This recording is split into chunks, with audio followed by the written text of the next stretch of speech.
Salam. Gəlin bugün çox vacib bir məsələyə aydınlıq gətirək. Honkonqda daimi yaşayış üçün müraciətiniz rədd edilibsə, növbəti addımlarınız nələr olmalıdır?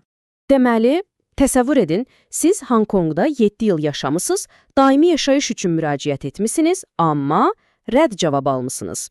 Bilirəm, bu çox məyus edici ola bilər, amma bilin ki, bu hekayənin sonu deyil. Əslində, bu qərardan şikayət etmək üçün tam rəsmi bir yol var. Yaxşı, gəlin görək bugün nələrdən danışacağıq. Əvvəlcə, müraciətiniz rədd ediləndə nə baş verdiyini və tribunalın əslində nə olduğunu anlamağa çalışacağıq. Sonra, şikayət prosesini addım-addım izləyəcəyik. İşinizi necə sübut edə biləcəyinizi və niyə bir vəkilin yardımının vacib ola biləcəyini müzakirə edəcəyik. Və sonda, əlbəttə, hər şeyi bir yerə yığıb yekunlaşdıracağıq. Beləliklə başlayaq. Müraciətinizə irəd cavabı gəldisə, ilk növbədə hara üst tutmalısınız? Gəlin, məhz bu cür şikayətlərə baxmaq üçün yaradılmış o xüsusi rəsmi orqanla tanış olaq. Bax, bu məsələlərlə məşğul olan rəsmi qurum şəxslərin qeydiyyatı üzrə tribunal, yəni qısaca ROP-dur. Bu, sizin daimi yaşayış qərarından verdiyiniz şikayətə baxılması üçün təsis edilmiş yeganə rəsmi hüquqi məkandır. Və budur, bu da sizə lazım olacaq çox praktik bir məlumat.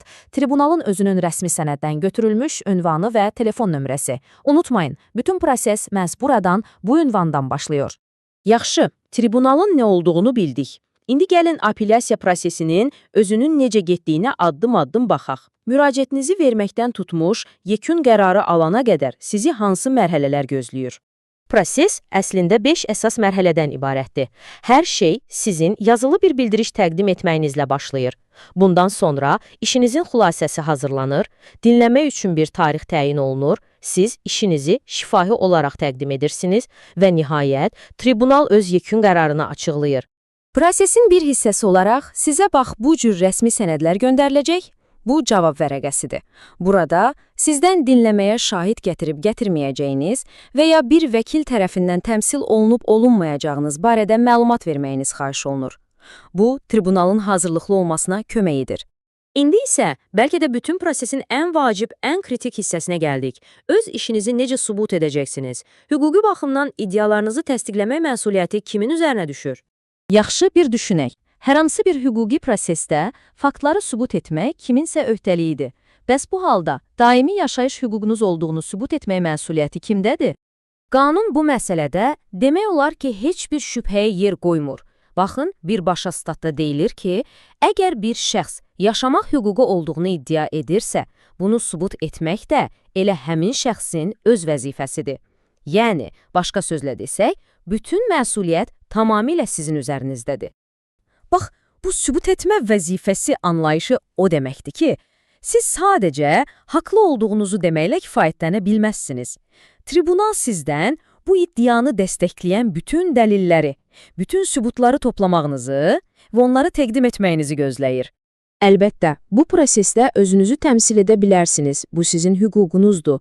Amma gəlin baxaq, niyə peşəkar hüquqi yardım, yəni bir vəkil, bu yolda sizə böyük kömək ola bilər və hansı üstünlükləri təmin edər?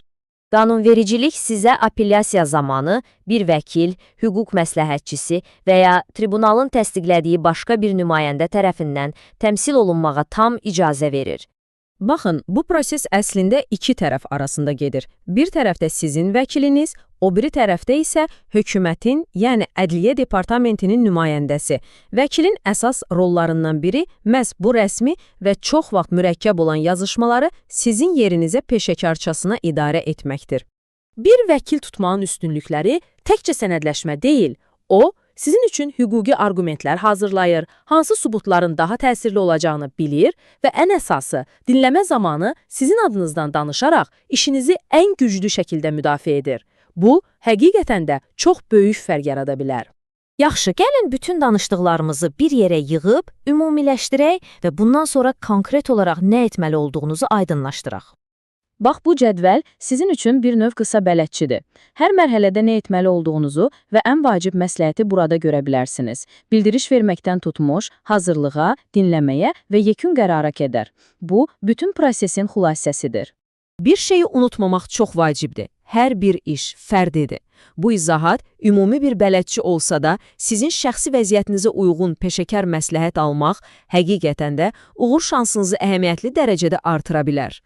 Və əgər daha detallı fərdi məsləhətə ehtiyacınız olsa, bax bu e-mail ünvanı ilə əlaqə saxlaya bilərsiniz.